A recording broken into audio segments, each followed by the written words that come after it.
तो राम राम सभी भाइयों ने। और आज मेरी छोरी की जिद पर आ गया एक पार्क का महीना है। तो पार्क का महीना जाता तो मन एक बढ़िया दिख जावे एक गार्डन। तो इका महीना मैंने बनावा लाग जावा वीडियो। और वीडियो में देख रहे हो कि मैं कितनी हवाबाजी कर रही हूँ।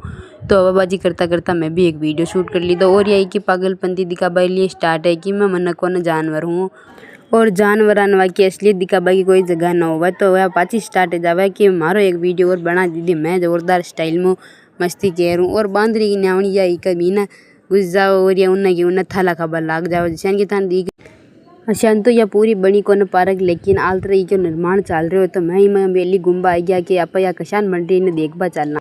यह छोरी इतनी जिद की दी कि जिद का आ गई का पापा ने हार न पड़ियो और माने ही बिना निर्माण की पार्क में भी आनो पड़ियो। और यह छोरी बांद्रा की न्यावणी मारो ऊपर ने भी गुड़बा लागी। तो यह मार खाती खाती आई और मैं इन्हें क्योंकि अब पाचा चलना। तो मैं पाचा जाबा के लिए तैयार हो गया। तो हमारा चैनल ने सब्सक्राइब करो। अच्छा वीडियो पूरा डालबा के लिए मैंने पहले सब्सक्राइब करना।